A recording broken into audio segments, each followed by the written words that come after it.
Hello friends, स्वागत है आपका दिव्यजीत जीके के इस यूट्यूब चैनल में। तो आज हम कंप्यूटर आर्किटेक्चर का पार्ट 2 देखेंगे। तो शुरू करते हैं। एसएमपीएस का पूर्ण रूप क्या है? तो इसका आंसर है स्विच्ड मोड पावर सप्लाई। तो बेसिकली यह किसी भी इलेक्ट्रॉनिक डिवाइस में पाया जाने वाला एक ऐसा सर्किट होता है जो हाई एसी को रेगुलेटेड डीसी में बदलकर विद्युत की आपूर्ति करता है।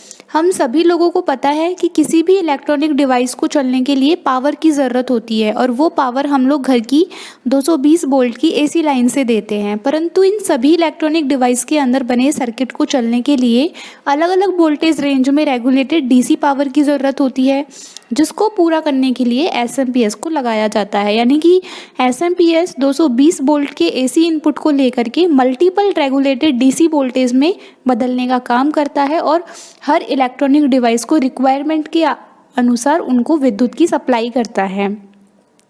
तो बेसिकली ये सिस्टम यूनिट में बैक साइड में लगा होता है, जैसा कि हम देख सकते हैं चित्र में, और जिसमें बाहर से पावर केबल लगाया जाता है और इसी के माध्यम से एसएमपीएस को 220 वोल्ट का एसी इनपुट दिया जाता है।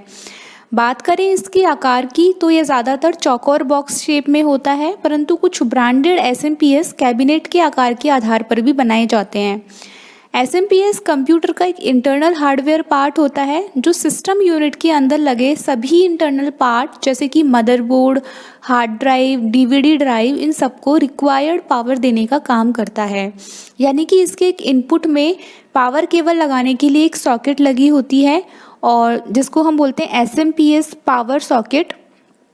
जैसा कि हम चित्र में देख सकते हैं, यहीं से हम 220 वोल्ट का एसी इनपुट दिया जाता है और इसके आउटपुट में बहुत सारे वायर निकले होते हैं जिनको पावर कनेक्टर कहते हैं और इन वायरों को हम मदरबोर्ड पे कनेक्ट किया जाता है। फिर मदरबोर्ड की हेल्प से बाकी जो इलेक्ट्रॉनिक इक्विपमेंट्स हैं उनको विद्युत की सप्लाई की जाती है।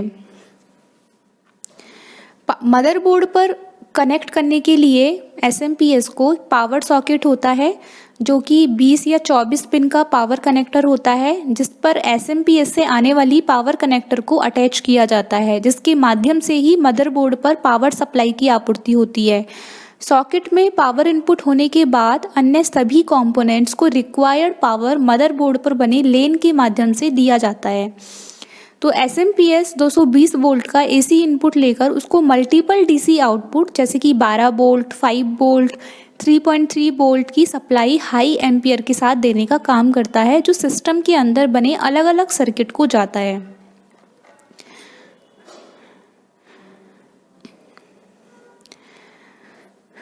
तो ये हम देख सकते हैं, ये एसएमपीएस कुछ इस तरीके से दिखता है जिसके आउटपुट में बहुत सारे पावर कनेक्टर निकले होते हैं और इसको मदरबोर्ड पर कुछ इस तरीके से पावर सॉकेट में अटैच किया जाता है। तो एसएमपीएस के आउटपुट कनेक्टर की बात करें तो सिस्टम यूनिट के अंदर अलग अलग भागों तक अलग अलग वोल्टेज रेंज में डीसी सप्लाई पहुंचाने के लिए एसएमपीएस से 5-6 तरीके के आउटपुट कनेक्टर निकले होते हैं। तो वो हम देखते हैं। तो जैसे कि पहला है ATX पावर कनेक्टर, जो कि कुछ इस तरीके से दिखता है। ये 20 या 24 पिन का एक कनेक्टर होता है जिसको मदरबोर्ड के साथ जोड़ा जाता है और ये कनेक्टर पुराने एसएमपीएस में केवल 20 पिन का पाया जाता है, परंतु आने वाले सभी एसएमपीएस में 24 पिन का होता है। इसके द्वारा मदरबोर्ड पर बने सभी सर्किट को पावर सप्लाई की आपूर्ति होती है और इस कनेक्टर के माध्यम से ही एसएमपीएस में बनने वाली सभी तरीके की सप्लाई मदरबोर्ड पर की जाती है। फिर उसके बाद आता है 4+4 पिन CPU पावर कनेक्टर। तो ये 12 वोल्ट की CPU पावर कनेक्टर होती है जिसके माध्यम से केवल CPU के लिए बने सर्किट को पावर की आपूर्ति होती है। तो हम जानते हैं CPU एक चिप होती है जो कि मदरबोर्ड पर लगी होती है, तो इसको भी मदरबोर्ड पर ही कनेक्ट किया जाता है, बट इसके द्वारा केवल CPU को पावर की सप्लाई होती है। CPU के लिए पावर कनेक्टर किसी भी एसएमपीएस में केवल 4 पिन का ही होता है, पर लेटेस्ट में आने वाले सभी एसएमपीएस में इसको 4+4 पिन का कर दिया गया है। उसके बाद है SATA पावर कनेक्टर, जिसकी फुल फॉर्म है सीरियल एडवांस टेक्नोलॉजी अटैचमेंट।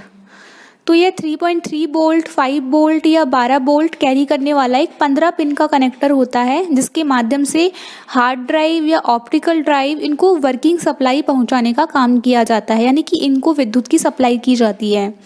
उसके बाद है PCI express power connector. PCI यानी कि पेरिफेरल कंपोनेंट इंटरकनेक्ट, जो कि मदरबोर्ड पे एक सॉकेट होता है, एक स्लॉट होता है पीसीआई का, जिसके थ्रू मतलब ग्राफिक कार्ड्स या एक्सपेंशन कार्ड्स जैसे कि graphic card, LAN card, sound card, wifi card, ये सबको अटैच किया जाता है। तो ये एक मदरबोर्ड पर एक स्लॉट बना हुआ होता है पीसीआई का, तो इसको भी पावर सप्लाई की जाती है। तो इसके लिए जो कनेक्टर होता है वो है पीसीआई एक्सप्रेस पावर कनेक्टर। और ये PCI express power connect slot वाले मदरबोर्ड में उपयोग किए जाने वाला 6 पिन का कनेक्टर होता है, जो कि 12 वोल्ट की सप्लाई देने का काम करता है। उसके बाद है मोलेक्स पावर कनेक्टर, जो कि 4 पिन का पावर कनेक्टर होता है, और ये 2 तरह की सप्लाई कैरी करता है। 12 वोल्ट, इसका उपयोग पुराने आईडी टेक्नोलॉजी की हार्ड ड्राइव या ऑप्टिकल ड्राइव को पावर देने के लिए किया जाता था। आजकल इस कनेक्टर का उपयोग नहीं के बराबर किया जाता है। उसके बाद है 4 पिन फ्लॉपी पावर सप्लाई। तो यह एसएमपीएस के आउटपुट में पाया जाने वाला 4 पिन का छोटा सा कनेक्टर होता है, जो 5 वोल्ट कैरी करता है, और इसका उपयोग फ्लॉपी ड्राइव को पावर देने के लिए किया जाता था, और आजकल इस कनेक्टर का उपयोग नहीं किया जा रहा है। तो सभी कनेक्टर में जो वायर्स होते हैं उनके कलर अलग अलग होते हैं, उनके हिसाब से हम वोल्टेज को डिफाइन किया गया है। तो हम देख सकते हैं कि जो येलो कलर है, येलो कलर का जो वायर होता है वहाँ से 12 वोल्ट की सप्लाई होती है। ऑरेंज कलर के वायर से 3.3 वोल्ट की सप्लाई होती है। रेड से 5 वोल्ट की होती है। ग्रीन से 5 वोल्ट की होती है। पर्पल से भी 5 वोल्ट की होती है। ग्रे से 5 वोल्ट या 3.3 वोल्ट की सप्लाई होती है। ब्लू से माइनस के 12 वोल्ट, वाइट से माइनस के 5 वोल्ट, और जो ब्लैक वायर होता है वो ग्राउंड किया जाता है। नेक्स्ट है माइक्रोसॉफ्ट ऑफिस किस प्रकार के सॉफ्टवेयर का उदाहरण है। तो माइक्रोसॉफ्ट ऑफिस अनुप्रयोग सॉफ्टवेयर का उदाहरण है। अनुप्रयोग सॉफ्टवेयर को इंग्लिश में बोलते हैं एप्लीकेशन सॉफ्टवेयर। हम पिछली वीडियो में देख चुके हैं सिस्टम सॉफ्टवेयर और एप्लीकेशन सॉफ्टवेयर के बारे में, क्या होते हैं इनके बारे में हम डिटेल से देख चुके हैं। तो अभी हम देखते हैं माइक्रोसॉफ्ट ऑफिस के बारे में। तो माइक्रोसॉफ्ट ऑफिस एक जर्नल पर्पस सॉफ्टवेयर होता है, जो ऑफिस, होम, स्टूडेंट या जर्नल प्रोफेशनल के कार्यों को करने के काम में आते हैं। यह माइक्रोसॉफ्ट कॉरपोरेशन के द्वारा बनाया गया एक एप्लीकेशन सॉफ्टवेयर का कंप्लीट पैकेज है, जिसमें कई सारे उपयोगी एप्लीकेशन सॉफ्टवेयर आते हैं। इसका उपयोग बेसिकली डॉक्यूमेंट बनाने या स्प्रेडशीट बनाने, प्रेजेंटेशन बनाने या डेटाबेस मैनेजमेंट, इन सब के लिए किया जाता है। इन सभी कार्यों को पूरा करने के लिए एमएस ऑफिस के अंदर जो भी एप्लीकेशन सॉफ्टवेयर आते हैं उसे कंपोनेंट्स ऑफ एमएस ऑफिस भी हम कह सकते हैं। तो इनके अंतर्गत आने वाले जो कंपोनेंट्स हैं, यानी जिनको हम एप्लीकेशन सॉफ्टवेयर बोलते हैं, वो है माइक्रोसॉफ्ट वर्ड, जो कि वर्ड प्रोसेसिंग प्रोग्राम है, जिसमें हम लोग किसी भी प्रकार के डॉक्यूमेंट को विद फॉर्मेटिंग क्रिएट कर सकते हैं।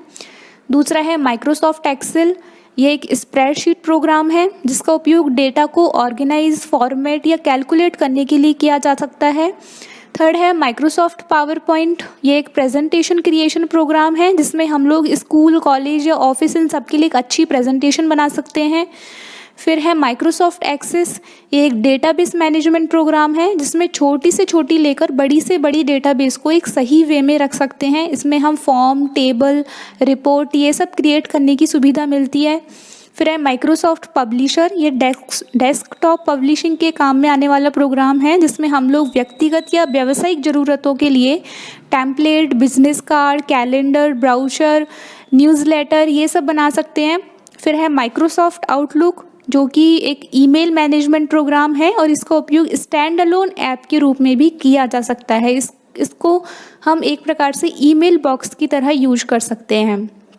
फिर है माइक्रोसॉफ्ट वन नोट, तो यह एक प्रकार का डिजिटल नोटबुक है जिसका उपयोग हम लोग कोई भी नोट लिखने के लिए करते हैं। इसमें डाटा ऑटोमेटिकली सेव रहता है और सिंक्रोनाइज होता रहता है।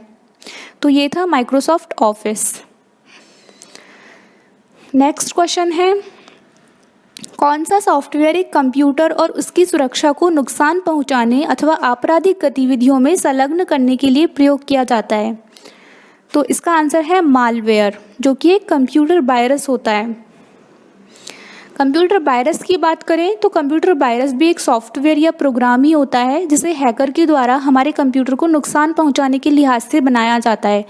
ये ऐसे छोटे छोटे प्रोग्राम होते हैं जिसे हम आसानी से पहचान भी नहीं सकते और हमारे कंप्यूटर में आकर हमारे डेटा को प्रभावित करते हैं। और जब हमारा कंप्यूटर पूर्ण रूप से वायरस इन्फेक्टेड हो जाता है तो हमारे कंप्यूटर में तरह तरह की समस्याएं हो जाती हैं, जैसे कि स्लो हो जाता है, हैंग होने लगता है, फाइल्स मिसिंग हो जाती हैं या ऑपरेटिंग सिस्टम ही करप्ट हो जाता है। तो कंप्यूटर वायरस भी कई तरीके के होते हैं, जैसे कि मालवेयर यानी malicious software, ransomware, adware, Trojan horse, storm bomb etcetera. तो हालांकि इनके नाम और वायरस की रूपरेखा कोई निश्चित नहीं है, क्योंकि ये कई तरीके के होते हैं और कई रूपों में हमारे कंप्यूटर में आ सकते हैं। तो एक ऐसा सॉफ्टवेयर भी होता है जो वायरस को ख़त्म करने का काम करता है, वो होता है एंटीवायरस। तो इसमें होता कुछ ऐसा है कि एंटीवायरस के डेटाबेस में पहले से ही बहुत सारे कंप्यूटर वायरस के सिग्नेचर या वायरस डेफिनेशन फाइल्स की इन्फॉर्मेशन मौजूद होती हैं, जिसकी मदद से यह वायरस की पहचान करता है और जैसे ही इसे लगता है कि सामने वाली फाइल वायरस है या किसी फाइल में वायरस इन्फेक्ट हो चुका है तो उसे डिस्ट्रॉय करने का काम करता है। इसी कारण हमें हमेशा एंटीवायरस को अपडेटेड रखना चाहिए ताकि उसके डेटाबेस में नए वायरस की भी छाप मौजूद हो जाए, जिससे कि वो एंटीवायरस नए वायरस को भी डिटेक्ट करके हमारी पीसी को वायरस इन्फेक्टेड होने से बचा सके। और ये हमेशा पेड वर्जन यानी खरीदा हुआ ही उपयोग करना चाहिए, क्योंकि हमारे पीसी को अच्छी सुरक्षा देने का काम करता है। मार्केट में कई एंटीवायरस मौजूद हैं जो काफ़ी लोकप्रिय हैं, जैसे कि अबस्ट हो गया, एबीजी हो गया, अवीरा हो गया, तो मैकफी हो गया। ये सारे एंटीवायरस हैं जो कि हमारे पीसी को बहुत अच्छी सुरक्षा देने का काम करते हैं। निम्न में से कौन सी ऑप्टिकल डिस्क है? तो ये है वर्म डिस्क। तो सबसे पहले जान लेते हैं डिस्क क्या होता है। तो जैसा कि हम जानते हैं हमारे कंप्यूटर में डेटा स्टोर करने के लिए एक मेमोरी होती है, और ये दो तरीके की होती है, जिनमें से एक होती है प्राइमरी मेमोरी और दूसरी होती है सेकेंडरी मेमोरी। प्राइमरी मेमोरी में आते हैं रैम, रोम और कैशे मेमोरी, जिनका सीधा एक्सेस होता है सीपीयू से, और इसमें से रैम जो है वो कंप्यूटर की मेन मेमोरी होती है। लेकिन इनमें अंतर ये होता है कि जो प्राइमरी मेमोरी होती है इसमें टेम्पररी रूप में डेटा सेव रहता है, यानी कि जब तक कंप्यूटर ऑन है तब तक डेटा उसमें रहेगा। जैसे ही ऑफ हो जाएगा, कंप्यूटर को पावर सप्लाई बंद हो जाएगी, तो उसमें जो डेटा होगा वो खाली हो जाएगा, ख़त्म हो जाएगा। जबकि सेकेंडरी मेमोरी होती है वो वह मेमोरी होती है जिसमें कोई भी डेटा या प्रोग्राम या सॉफ्टवेयर सब परमानेंटली यानी स्थायी रूप से सेव रहते हैं। और सेकेंडरी मेमोरी के अंतर्गत आते हैं जैसे कि solid state drive, hard disk, optical disk और फ्लॉपी डिस्क। ये 4 टाइप के मेमोरी होती हैं जो कि सेकेंडरी मेमोरी के अंतर्गत आती हैं। तो अभी जो लेटेस्ट में आधुनिक तकनीक पर आधारित है वो है सॉलिड स्टेट ड्राइव, जिसकी स्टोरेज कैपेसिटी अच्छी होती है, फास्ट होती है। और इसके बाद आता है हार्ड डिस्क, फिर उसके बाद है ऑप्टिकल डिस्क जिसका उपयोग बहुत कम किया जाता है, और उसके बाद है फ्लॉपी डिस्क जिसका उपयोग अब ना के बराबर किया जाता है। तो इनके बारे में हम देख लेते हैं। तो सॉलिड स्टेट ड्राइव जो कि आधुनिक तकनीक पर आधारित एक मेमोरी है, यह फ्लैश चिप पर आधारित एक डेटा स्टोरेज डिवाइस है जिसमें कंप्यूटर की डेटा को स्टोर करने के लिए कोई मैकेनिकल पार्ट नहीं होता। इसमें रैम या पेन ड्राइव की तरह बहुत सारे फ्लैश चिप लगे होते हैं जिसमें कंप्यूटर का कोई भी डेटा या सॉफ्टवेयर ये सब स्टोर होता है। जबकि हार्ड डिस्क की बात करें तो ये एक पुरानी तकनीक पर आधारित डेटा स्टोरेज सॉल्यूशन है जिसकी डेटा की रीड या राइट स्पीड स्लो होती है, क्योंकि इसमें डेटा स्टोर करने के लिए मैकेनिकल कंसेप्ट का यूज किया जाता है। तो एसएसडी यानी सॉलिड स्टेट ड्राइव की जो डेटा रीड या राइट स्पीड है वो हार्ड डिस्क की तुलना में बहुत ही ज़्यादा फास्ट होती है। इसलिए नई कंप्यूटर या लैपटॉप में आजकल ज़्यादातर हार्ड डिस्क के स्थान पर एसएसडी का ही यूज किया जाता है। हालांकि एसएसडी हार्ड डिस्क से थोड़ी महंगी ज़रूर होती है, पर फिर भी कंप्यूटर की स्पीड को बूस्ट अप करने के लिए और कंप्यूटर की परफॉर्मेंस बेहतर बनाए रखने के लिए इसका इस्तेमाल बहुत तेज़ी से बढ़ता जा रहा है। इसके बाद आता है हार्ड डिस्क के बाद आता है ऑप्टिकल डिस्क। तो ऑप्टिकल डिस्क भी एक मेमोरी स्टोरेज है, सेकेंडरी मेमोरी स्टोरेज है, जिसमें डेटा परमानेंटली स्टोर रहता है। और इसका ऑप्टिकल डिस्क नाम इसलिए पड़ा है क्योंकि इसकी तकनीक जो है वो प्रकाश पर आधारित है, यानी कि डेटा को रीड या राइट करने के लिए लेज़र लाइट का इस्तेमाल किया जाता है और ये काफ़ी हल्के और कम साइज के होते हैं। उसके बाद आता है फ्लॉपी डिस्क, जो कि सेकेंडरी स्टोरेज डिवाइस है और इसकी जो रीड राइट स्पीड और स्टोरेज कैपेसिटी है वो बहुत ही कम है, इसके लिए आज के समय में इसका उपयोग नहीं होता है। तो ऑप्टिकल डिस्क की बात करते हैं तो ये बेसिकली 3 टाइप के ऑप्टिकल डिस्क यूज में लिए जाते हैं, जैसे कि पहला हो गया CD यानी कॉम्पैक्ट डिस्क, फिर है DVD यानी डिजिटल वर्सेटाइल या वीडियो डिस्क, फिर थर्ड है ब्लू-रे डिस्क। तो इनमें सबसे कम साइज की जो डिस्क होती है वो होती है CD कॉम्पैक्ट डिस्क, फिर उससे थोड़ी ज़्यादा साइज की होती है DVD और सबसे ज़्यादा साइज की डिस्क होती है ब्लू-रे डिस्क। तो ब्लू-रे डिस्क आज के समय में सबसे ज़्यादा इस्तेमाल की जाने वाली ऑप्टिकल डिस्क है। तो ऑप्टिकल डिस्क ड्राइव क्या होती है? तो किसी भी डिस्क को डेटा रीड या राइट करने के लिए एक डिवाइस होती है जिसकी हेल्प से उसमें डेटा को रीड या राइट किया जाता है। तो इसको हम ऑप्टिकल रोम भी कह सकते हैं। इसमें रीड या राइट करने के लिए लेज़र लाइट का इस्तेमाल किया जाता है। अलग अलग ऑप्टिकल डिस्क को रीड या राइट करने के लिए अलग अलग ऑप्टिकल रोम का इस्तेमाल किया जाता है, जैसे कि CD के लिए CD रोम का इस्तेमाल किया जाता है, DVD के लिए DVD रोम का इस्तेमाल किया जाता है और ब्लू-रे डिस्क को रीड करने के लिए CD या DVD को कुछ भी हम यूज़ में ले सकते हैं। तो ऑप्टिकल डिस्क बेसिकली हम 3 भागों में इनको बांट सकते हैं।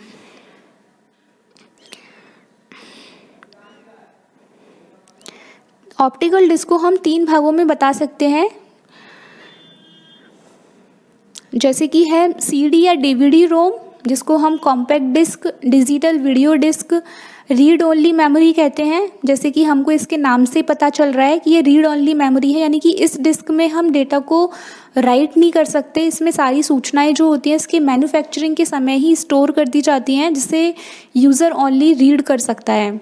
और इस डिस्क में रीड और राइट हेड की जगह 2 लेज़र का इस्तेमाल किया जाता है। एक लेज़र डिस्क की सतह पर बहुत छोटे गड्ढे बनाकर डेटा को स्टोर करता है और दूसरा लेज़र लाइट सेंसिटिव सरफेस से डेटा को पढ़ता है। उसके बाद है बॉर्म डिस्क।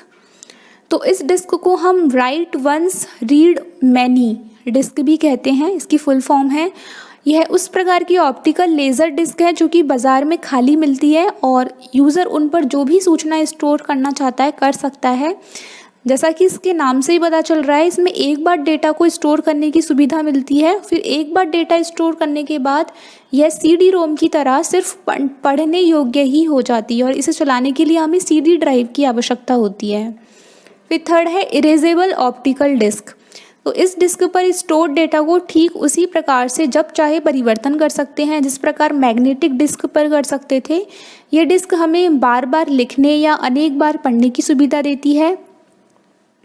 इसमें डेटा को स्टोर करने के लिए एक लेज़र बीम का प्रयोग किया जाता है, जो कि डिस्क की सतह पर बहुत ही छोटे मैग्नेटिक बिंदु बनाकर डेटा को स्टोर करते हैं।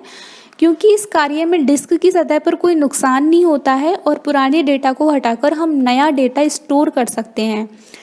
तो लेज़र लाइट के प्रयोग के कारण यह डेटा स्टोर अधिक करती है और इस कारण से इन डिस्क की क्षमता भी काफ़ी अधिक होती है।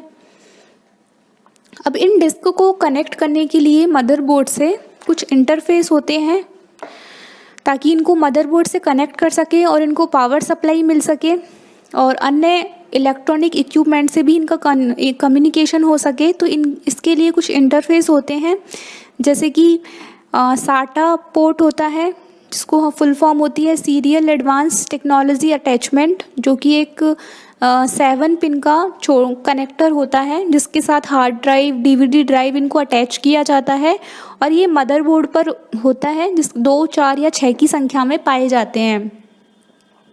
तो इस तरीके से देख सकते हैं हम चित्र में एक SATA केबल होती है। इसी तरीके से एक PATA करके पोर्ट होता है, पैरेलल एडवांस टेक्नोलॉजी अटैचमेंट इसकी फुल फॉर्म है। इस तरीके की केबल होती हैं जिनका एक पार्ट जो होता है वो अपनी जो सेकेंडरी स्टोरेज है, ड्राइव है, उससे कनेक्टेड होता है, और एक पार्ट मेमोरी में जो हमारा मदरबोर्ड है उसमें जो पोर्ट लगा रहता है उससे कनेक्टेड होता है। तो इस तरीके से इनका इंटरफेस किया जाता है मदरबोर्ड के साथ।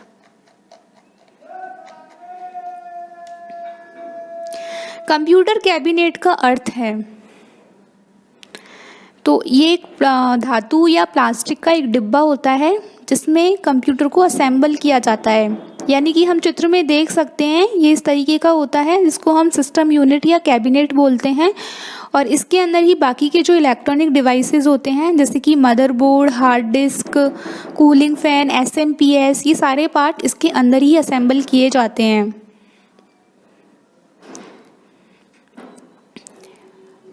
कंप्यूटर में उपयोग आने वाले IC चिप किससे बनी होती है? तो ये सिलिकॉन से बनी होती है। तो IC के बारे में हम देख लेते हैं। IC या इसको हम इंटीग्रेटेड सर्किट भी बोलते हैं, एक स्मॉल चिप होती है जो कि सेमीकंडक्टर मटेरियल या आमतौर पर सिलिकॉन से बनी होती है। तो हम इसको एकदम खोल के देखें तो ये जो बीच में हम चिप देख सकते हैं रेड कलर में, ये होती है सिलिकॉन से बनी हुई चिप। बाकी ये ऊपर का जो केस होता है इसका वो प्लास्टिक का होता है, और ये पिन्स इसमें निकली हुई रहती हैं कनेक्ट करने के लिए PCB पर इनको कनेक्ट किया जाता है। PCB यानी प्रिंटेड सर्किट बोर्ड। तो इस पे इन IC को कनेक्ट किया जाता है इन पिन की हेल्प से। तो ये जो चिप होती है सिलिकॉन की, ये इस चिप में कई सारे इलेक्ट्रॉनिक कंपोनेंट्स लगे हुए रहते हैं जैसे कि ट्रांजिस्टर, कैपेसिटर, डायोड, रजिस्टर। इनको एक तार की मदद से आपस में जोड़ा गया होता है। तो IC के आविष्कार के कारण ही मॉडर्न ज़माने के जो इलेक्ट्रॉनिक उपकरण का विकास संभव हो पाया है। हम जानते हैं जो हमारी फर्स्ट पीढ़ी के जो कंप्यूटर थे, जिसमें इलेक्ट्रॉनिक डिवाइसेस का इस्तेमाल हुआ था, जो पहला था ENIAC कंप्यूटर, इसका साइज एक रूम के जितना था और उसमें वैक्यूम ट्यूब का इस्तेमाल किया गया था। तो उस टाइम पे IC का आविष्कार नहीं हुआ था, इसलिए उनका साइज इतना बड़ा हुआ करता था। उसके बाद सेकंड पीढ़ी के कंप्यूटर्स में ट्रांजिस्टर के आविष्कार की वजह से उनका साइज़ थोड़ा कम होने लग गया। लेकिन जब IC का आविष्कार हो गया उस टाइम पे, तो थर्ड पीढ़ी के कंप्यूटरों में IC का यूज किया गया, जिसकी वजह से कंप्यूटर का आकार काफ़ी छोटा हो गया, क्योंकि इस एक चिप में कई सारे इलेक्ट्रॉनिक इक्विपमेंट्स को एक साथ जोड़ दिया जाता है। तो इनकी वजह से इन कंप्यूटर का आकार काफ़ी छोटा हो गया और इनकी कार्य क्षमता भी काफ़ी बढ़ गई।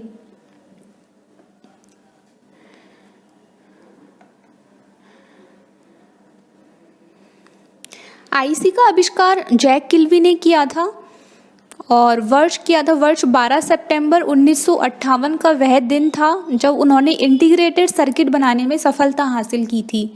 लेकिन जैक किल्वी को अपने इस महान आविष्कार का सम्मान नोबेल पुरस्कार वर्ष 2000 में मिला था।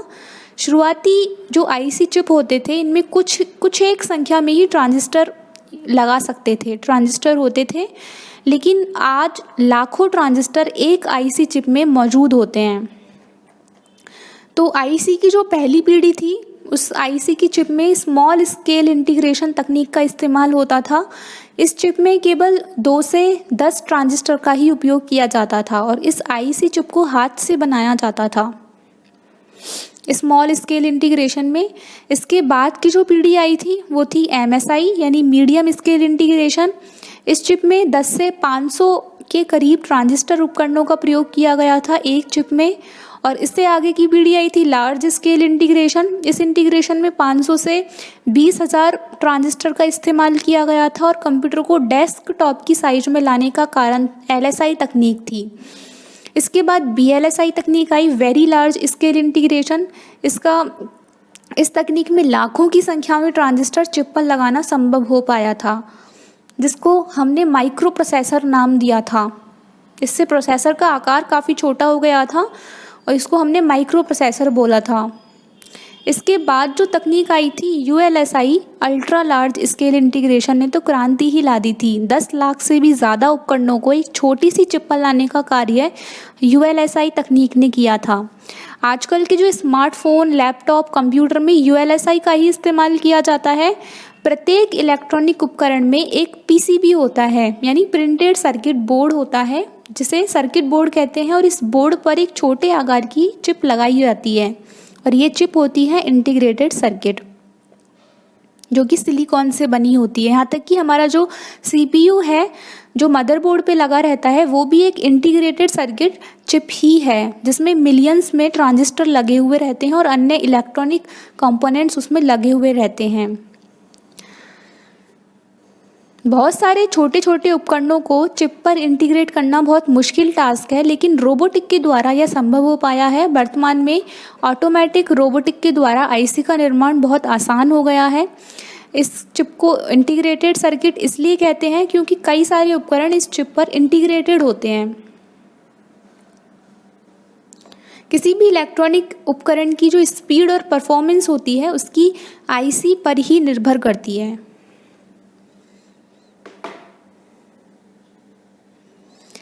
निम्नलिखित में से किस मेमोरी में सीपीयू की सीधी पहुंच होती है, यानी सीधा एक्सेस होता है? तो ये है रैम, यानी रैंडम एक्सेस मेमोरी में सीधा एक्सेस होता है। हम सभी को पता है कंप्यूटर में डेटा स्टोर करने के लिए मेमोरी होती है, जो कि दो भागों में बांटा गया है, प्राइमरी और सेकेंडरी। तो प्राइमरी मेमोरी जो होती है, जिसका सीधा संबंध माइक्रो प्रोसेसर यानी सीपीयू से होता है, ये मदरबोर्ड पे लगी होती है और इसलिए इनकी जो एक्सेस स्पीड होती है बहुत फास्ट होती है। कोई भी जब कंप्यूटर पर टास्क परफॉर्म किया जाता है तो सीपीयू को जो भी डेटा चाहिए होता है वो प्राइमरी मेमोरी से ही लिया जाता है। सेकेंडरी मेमोरी से सीपीयू का सीधा कोई संपर्क नहीं होता है, इसलिए इनकी एक्सेसिंग स्पीड जो होती है स्लो होती है। तो प्राइमरी मेमोरी में आती है रैम, रोम और कैशे मेमोरी। कैशे मेमोरी जो होती है वो सीपीयू चिप में ही लगी होती है और जो रैम और रोम है इनको मदरबोर्ड पे लगाया जाता है और इनसे जो डेटा दिया जाता है सीपीयू को, वो सिस्टम बसेस के थ्रू दिया जाता है। तो रैम कंप्यूटर की प्राइमरी मेमोरी है, इसका फुल फॉर्म है रैंडम एक्सेस मेमोरी, जो कि कंप्यूटर की मेन मेमोरी या मुख्य मेमोरी भी होती है, जो कंप्यूटर को वर्किंग स्पेस देने का काम करती है और जिसमें कंप्यूटर के ऑन रहने के दौरान ज़रूरत की सारे जो इनपुट आउटपुट डेटा या सॉफ्टवेयर प्रोग्राम्स होते हैं सारे लोड होते रहते हैं और कार्य करते रहते हैं। परंतु यह एक वॉलेटाइल मेमोरी है, यानी कि इसमें जो डेटा है केवल उतनी ही देर तक सेव रह सकता है जब तक कंप्यूटर ऑन रहता है। पावर ऑफ कर देने के पश्चात इसके सारा डेटा गायब हो जाता है, यानी कि वह खाली हो जाती है। इस प्रक्रिया को समझने से पहले हमको यह जानना ज़रूरी है कि कंप्यूटर में इंस्टॉल की गई सारे सॉफ्टवेयर की जो फाइल्स होती हैं, जो सेकेंडरी मेमोरी होती है उसमें सेव रहती हैं, परंतु जब हम उस सॉफ्टवेयर पर कार्य करने के लिए उसको ओपन करते हैं, उसको एग्जीक्यूट करते हैं, उसको रन करते हैं, तो उसकी जो भी ज़रूरत की जो फाइल्स होती हैं वो सबसे पहले रैम में आकर के लोड होती हैं। उसके बाद ही वो रैम से जो डेटा है वो सीपीयू के द्वारा फैच किया जाता है उसको प्रोसेस करने के लिए। तो इसलिए कंप्यूटर की अच्छी परफॉर्मेंस के लिए रैम में ज़्यादा स्पेस रहना ज़रूरी होता है। जितना ज़्यादा स्पेस होगी तो जो भी ज़रूरी फाइल्स होंगी सॉफ्टवेयर की, वो एक साथ रैम में लोड हो जाती हैं। रैम पर कोई भी डेटा तब तक बने रहता है जब तक कि हम उसे स्थायी रूप से सेव ना कर दें, यानी पावर ऑफ ना कर दें। रैम की क्षमता से अगर डेटा ओवर न हो जाए, इसके लिए अननेसेसरी फाइल्स जो होती हैं वो पीछे से इरेज होती जाती हैं ताकि वर्किंग स्पेस बराबर बना रहे और बॉटलनेक की स्थिति उत्पन्न ना हो। तो इस तरीके से रैम को मदरबोर्ड में कनेक्ट किया जाता है, जैसा कि हम इस चित्र में देख सकते हैं। अगला क्वेश्चन है, प्रोग्राम काउंटर यानी पीसी रजिस्टर एक अनिवार्य भाग है। तो ये सीपीयू का एक अनिवार्य भाग है। तो एक प्रोग्राम काउंटर सीपीयू में एक रजिस्टर होता है जो उस अगले इंस्ट्रक्शन के एड्रेस को कंटेन किए रहता है, जिसे मेमोरी से एग्जीक्यूट करना होता है, यानी कि रैम से एग्जीक्यूट करना होता है, उसके अगले इंस्ट्रक्शन के एड्रेस को कंटेन किए हुए रहता है। तो इसको हम ऐसे समझ सकते हैं कि एक 16 बिट का रजिस्टर होता है, जैसा कि हम इस चित्र में देख सकते हैं। सीपीयू एक चिप होती है, इसके अंदर ये होता है रजिस्टर्स होते हैं जो कि मेमोरी होती है, एक तरीके से बहुत छोटे स्टोरेज की मेमोरी होती है। और ये 16 बिट का होता है, जिसको इंस्ट्रक्शन काउंटर या इंस्ट्रक्शन पॉइंटर या इंस्ट्रक्शन एड्रेस रजिस्टर भी कहते हैं। हम जानते हैं सीपीयू के द्वारा कोई भी जब कार्य किया जाता है तो एक स्टेप फॉलो किया जाता है, जिसे हम कहते हैं फैच, डिकोड और एग्जीक्यूट। तो फैच प्रक्रिया में क्या होता है, सीपीयू के द्वारा रैम से इंस्ट्रक्शन को प्राप्त किया जाता है, यानी कि हम जो भी सॉफ्टवेयर रन कर रहे हैं वो सबसे पहले रैम में जाके लोड होता है। जो भी यूज़र इनपुट देता है वो सबसे पहले रैम में जाके लोड होता है। फिर रैम से ही सीपीयू उस इंस्ट्रक्शन को फैच करता है, कैशे मेमोरी के थ्रू भी कर सकता है या सीधे भी कर सकता है, जो बाइनरी नंबर की सीरीज में होते हैं। सीपीयू पूरी एक इंस्ट्रक्शन को सीधे अपने पास नहीं लेता, बल्कि उसको पहले मेमोरी में ही कई सेट में बदल दिया जाता है। यानी कि किसी बड़े ऑपरेशन को करने के लिए पहले उसके छोटे छोटे इंस्ट्रक्शन सेट बनाए जाते हैं, जिसके बाद सीपीयू एक एक करके उन इंस्ट्रक्शंस को रिसीव करता है। जब एक निर्देश कई छोटे सेट्स में बट जाता है तो सीपीयू को उस इंस्ट्रक्शन को क्रम से प्राप्त करने में कठिनाई ना हो, इसके लिए एक प्रोग्राम काउंटर होता है, जो कि एक रजिस्टर होता है जो उन निर्देशों के एड्रेसेस को होल्ड करके रखता है। यानी कि ये सीपीयू को बताता है कि निर्देश का पहला भाग कौन सा है और आगे उस दूसरे भाग को प्राप्त करना है। अब सीपीयू को प्राप्त हुई इंस्ट्रक्शन को एक मेमोरी में रखा जाता है, जिसे इंस्ट्रक्शन रजिस्टर कहते हैं। यानी एक और रजिस्टर होता है, एक और टाइप का रजिस्टर होता है सीपीयू के अंदर। ये फैचिंग की जो प्रक्रिया है ये बार बार तब तक दोहराई जाती है जब तक कि उस टास्क को पूरा ना कर लिया जाए। उसके बाद जब सारे इंस्ट्रक्शन रिसीव हो जाते हैं उसके बाद उनको डिकोड किया जाता है। जब एक बार सीपीयू उन इंस्ट्रक्शन को सक्सेसफुली रिसीव करके उन इंस्ट्रक्शंस को उन रजिस्टर में स्टोर कर लेता है तो उसके बाद डिकोडिंग की प्रक्रिया स्टार्ट होती है। और ये डिकोडिंग की प्रोसेस जिस सर्किट पर किया जाता है उसे बोलते हैं इंस्ट्रक्शन डिकोडर। यहाँ पे उन निर्देशों को कमांड सिग्नल में बदला जाता है। इसके बाद उन सिग्नल को निर्देश के अनुसार सीपीयू के डिफरेंट पार्ट्स में भेजा जाता है, जो कि कंट्रोल यूनिट के द्वारा भेजा जाता है, ताकि उन पर कोई एक्शन लिया जा सके, उनको एग्जीक्यूट किया जा सके। फिर थर्ड स्टेप आता है एग्जीक्यूशन का। तो अंत में हमने जैसा कि अभी देखा, डिकोड हुए इंस्ट्रक्शन को अर्थमेटिक लॉजिक यूनिट के द्वारा एग्जीक्यूट किया जाता है। यानी कि जो डिकोड हुए इंस्ट्रक्शंस हैं इनको एक एक करके कंट्रोल यूनिट के द्वारा अर्थमेटिक लॉजिक यूनिट को दिया जाता है और उनको एग्जीक्यूट किया जाता है। इसके बाद जो भी आउटपुट मिलता है सीपीयू उनको रजिस्टर में स्टोर कर दिया जाता है, ताकि डिकोड होकर आने वाले अगले निर्देश को रेफरेंस कर सके और पिछले परिणाम को यूज़र की मांग के अनुसार आउटपुट डिवाइस को दे दिया जाता है या फिर स्टोरेज डिवाइस में सेव कर दिया जाता है। तो ये होती है हमारी सीपीयू की प्रोसेस। सीपीयू शेड्यूलर को और किस नाम से जाना जाता है? तो इसको बोलते हैं शॉर्ट टर्म शेड्यूलर। तो शेड्यूलिंग क्या होती है प्रोसेस की, हम देखते हैं। प्रोसेस क्या होते हैं, उन कंप्यूटर प्रोग्राम को कहा जाता है जिनका प्रोसेसर के द्वारा एग्जीक्यूशन किया जा रहा है, यानी सीपीयू के द्वारा जिनको एग्जीक्यूट किया जा रहा है उन प्रोग्राम को हम प्रोसेस कहते हैं। इसे अन्य शब्दों में इंस्टांस ऑफ ए प्रोग्राम भी कह सकते हैं। ऑपरेटिंग सिस्टम के द्वारा अनेक प्रोग्राम एग्जीक्यूशन के लिए प्रोसेसर को भेजे जाते हैं, जिन्हें उनकी प्रायोरिटी और उनके निर्धारित शेड्यूलिंग के अनुसार ही उनको प्रोसेस किया जाता है। प्रोसेसिंग इस बात पर निर्भर करती है कि ऑपरेटिंग सिस्टम किस प्रकार के एग्जीक्यूशन को पहले चाहता है, वे उसी के आधार पर प्रोसेस प्रोग्राम्स के लिए प्रायोरिटी सेट करती है। तो हम जानते हैं मल्टी प्रोग्रामिंग ऑपरेटिंग सिस्टम में क्या होता है, प्रोसेसर की कार्य क्षमता और गति, हम जानते हैं प्रोसेसर की जो कार्य क्षमता है और गति है वो काफ़ी अधिक हो गई है। यदि हम उसके पूरे संपूर्ण शक्ति या पूरी क्षमता का उपयोग करना चाहते हैं तो उसे नैनो सेकंड के अंदर से कई प्रोग्राम प्रोसेस कराने होते हैं। यह कार्य मल्टी प्रोग्रामिंग ऑपरेटिंग सिस्टम के द्वारा ही किया जाता है। तो वर्तमान में प्रोसेस हेतु आवश्यक अलग अलग प्रोग्राम को नैनो सेकंड में शेड्यूल निर्धारित करके प्रोसेसर को दे देता है। इस प्रकार का प्रोसेसिंग का निर्धारण करने से प्रोसेसर के आइडल प्रोसेस को रोका जा सकता है, आइडल टाइम को रोका जा सकता है। तो इस तरीके से हम चित्र में देख सकते हैं कई सारे प्रोग्राम हैं जो कि एग्जीक्यूट होने के लिए क्यू में लगे हुए हैं और इनको इनकी प्रायोरिटी के अकॉर्डिंग सीपीयू के द्वारा एक एक करके एग्जीक्यूट किया जा रहा है और उनका आउटपुट दिया जा रहा है। तो इससे जो सीपीयू है हमेशा वर्किंग कंडीशन में रहता है और उसको आइडल होने से हम इसको रोक सकते हैं। इससे इसकी कार्य क्षमता बढ़ती है।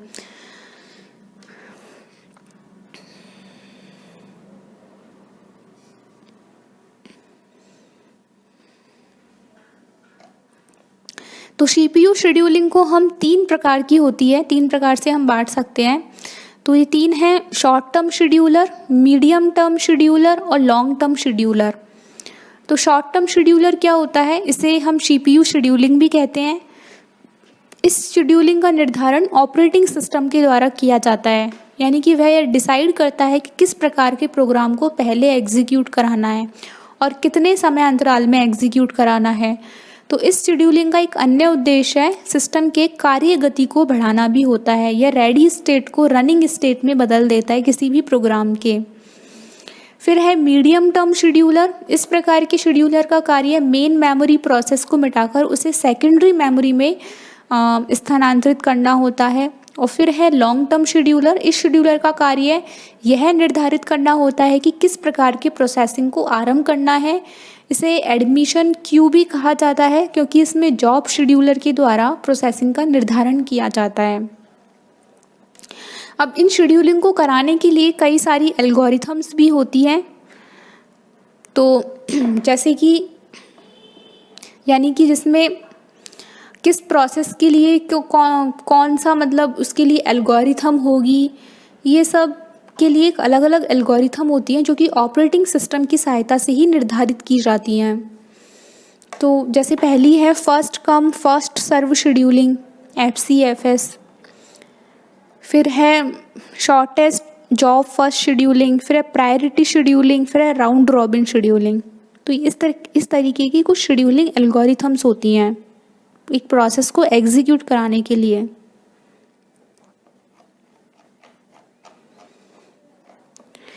इनमें से कौन सा DBMS सॉफ्टवेयर नहीं है?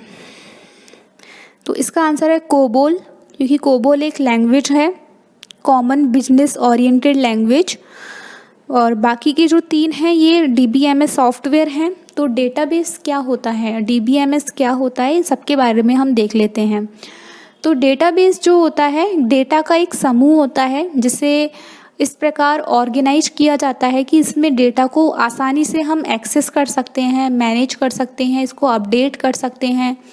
डेटाबेस में हम तेज़ी से और आसानी से अपनी इच्छा के अनुसार डेटा को सेलेक्ट कर सकते हैं। दूसरे शब्दों में कहें तो DBMS एक ऐसा सॉफ्टवेयर होता है जिसमें डेटाबेस का जो डाटा है वो एक ऑर्गेनाइज्ड कलेक्शन में रहता है। इस वजह से यूजर इसे बहुत ही आसानी से एक्सेस कर सकता है, इसको मैनेज कर सकता है। इसमें हम डेटा को टेबल, रोज़, कॉलम में ऑर्गेनाइज करते हैं, इसलिए इसमें उचित इन्फॉर्मेशन को सर्च करना आसान होता है। फॉर एग्ज़ाम्पल एक लाइब्रेरी में बहुत सारी बुक्स स्टोर होती हैं, बहुत सारी बुक्स का कलेक्शन होता है। तो यहाँ पर हम बोल सकते हैं कि लाइब्रेरी जो है एक डेटाबेस है और जो बुक्स हैं वो उस डेटाबेस में जो आने वाले डेटा हैं वो हैं। और इस डेटाबेस को मैनेज करने के लिए जो सॉफ्टवेयर होता है वो होता है डेटाबेस मैनेजमेंट सॉफ्टवेयर। तो डेटाबेस का मुख्य मकसद डेटा को स्टोर करना, रिट्राइव करना और मैनेज करना और बहुत बड़ी मात्रा में इंफॉर्मेशन को ऑपरेट करना होता है। जैसा कि हम इस चित्र में देख सकते हैं कि ये एक डेटाबेस है जिसके अंदर एक कस्टमर की कई सारी डिटेल्स स्टोर हैं, जैसे कि कस्टमर की ID, कस्टमर का first name, last name, customer का नंबर, सिटी। तो ये सारा डेटा एक डेटाबेस में स्टोर है।